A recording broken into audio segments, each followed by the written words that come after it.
After an incredible 2018, a year which bowed out gracefully with fireworks in the heavyweight division. Greatest sporting stories you would ever see.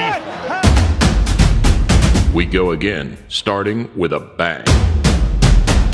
And then, boom, the left hook.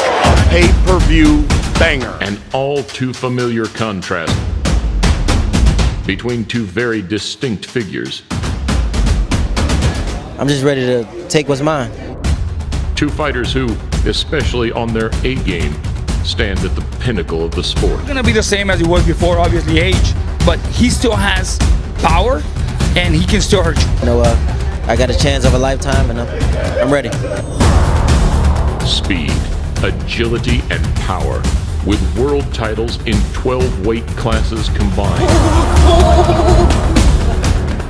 A nostalgic MGM matchup, bringing back the mixed emotions of the past. They keep on talking about rematches and they got to get past me first, big feet motherfucker. Another loud, charismatic American against the pride of the Philippines. I got the whole hood with me.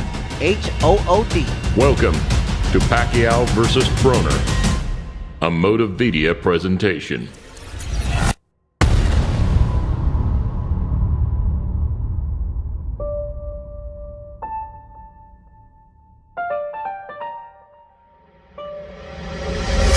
Fighting, especially for those who reach the upper echelons of the sport, is a way of life. And calling time on something which has brought so much positivity is one of the toughest decisions of a fighter's career. Never more so than for a man who makes the long walk to the ring this month for the 70th time as a professional, Manny Pacquiao. A man adored by his nation and admired by his peers. And a man with nothing left to prove, except maybe to himself. I feel like lonely when I realized I hung up my gloves and no more boxing for me. It's hard when you love a sport, and boxing is my passion. The bout will be just a few days short of Pacquiao's professional debut anniversary 24 years ago, at which time Broner would be a mere 6 years old. He's not a young buck, and that could come back to haunt him.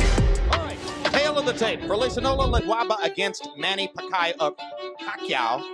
I'll get it right, Pacquiao. That same surname which proved tricky for boxing commentators back in '95, but slowly transformed into one of the most iconic of our generation. Just want to prove it to the people that Manny Pacquiao is still there, still alive, very dangerous. However, they say life begins at 40, so maybe this counts as a personal debut for the Hall of Famer. Either way, the Filipino managed to surprise a lot of people in July, knocking out Matisse in the 7th. Uppercut again, and he puts him down again. Pacquiao floors him a third time.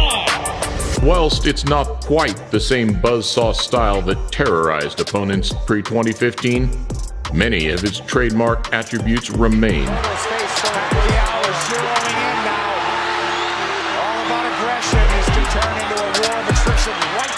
Though exactly how much does the 8-division world champion have left? I think he's going to come ready. I think he's going to come hungry.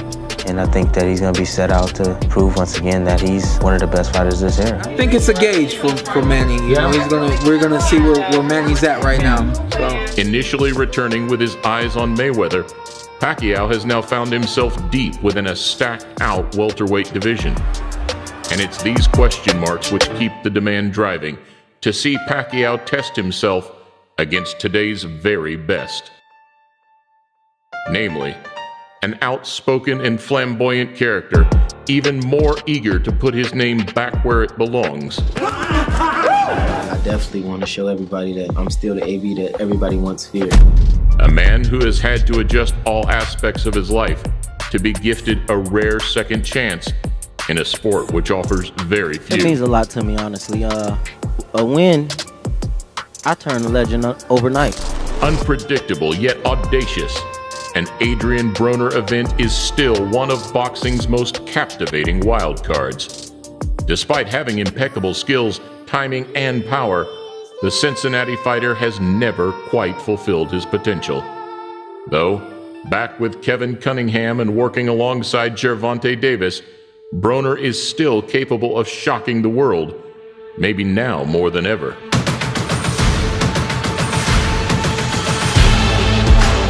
You know, as long as I get myself in the best shape I can be in, I'll be ready for whatever Manny Pacquiao brings. And also, whilst people love to hate Broner's brashness and arrogance, his unwavering resilience is slowly turning fight fans back in his favor. I love this fight for Broner, though. I really love this fight for Broner because the number one asset is that straight right hand. It's the number one weapon against all southpaws with right-handed fighters, and that's his best punch. Always willing to step up and fight the best, no matter what the outcome, Broner has never shied away or made excuses. And never lacking spirit, he has always stood by his ability to bounce back. Show him I'm a 3-time world champion, and I will be a 4-time world champion before 24 in 4 different weight classes. However, after his knife-edge draw with Jesse Vargas back in April, an outburst in front of Showtime's Jim Gray made his frustration clear. He came to fight, but at the end of the day, man, y'all know I beat him, man. No homo, man. I won that fight. Point blank, period. Once again missing out after a slow start to the fight, expect him to be firing on all cylinders at the MGM. You know, in boxing, there's nothing more dangerous than a young fighter with something to prove. So you really don't know what's going to happen. It really depends on which Adrian Broner shows up. And despite all previous accolades, make no mistake, a victory on January 19th would be the biggest of his career. It comes to focus when you fight a guy like Manny Pacquiao. Focus. Talking about extreme laser focus all night long. I don't think Broner has the ability to do that. I don't know, but he been knocked out 3 times. We know he can go out and go to sleep. With many attributes in his favor, he enters the fight with every belief he can knock out Pacquiao in devastating fashion. Entering the ring is the younger, taller, and longer-reaching of the two. The effectiveness of Broner's power and timing will be a huge factor in how the fight plays out. And whilst it's hard to argue against Pacquiao's slowing of age, his footwork and combination punching is on another level entirely. After all, it's the shots that you don't see coming which hurt you. Something that has always, and still could be, Manny Pacquiao's saving grace in the twilight of his career. My common sense tells me Pacquiao fights at range and he does well. But is his age catching up to him? Manny wins. Yeah? After the 6th, 7th round, Manny Pacquiao will start, landing some good shot, induced damage, because Manny Pacquiao can really hurt you with any punch. Plus, going into the fight as the favorite, with double the professional experience, Pacquiao has been here many times before. Broner will have to capitalize early on with a much higher punch output than his most recent displays. Of course, Broner got the skills and the talent and the abilities to beat any guy at any given day. Though both have stoppage potential, with Broner showing the power to knock down the likes of Porter, and Pacquiao still having enough to stop Matisse. Knockout victory at his return fight. How about it? So don't be surprised if the fight is cut short in devastating fashion. I still think Manny's a late round stoppage. If he's off his game, it's an early round stoppage. In a division with so many names chasing the top spot, we see Thurman's return later this month, with Khan and Crawford on the horizon, as well as Spence Garcia in March. March 16th in Dallas at Jerry's World. An array of mouth-watering welterweight contests that promise 2019 to be a standout year.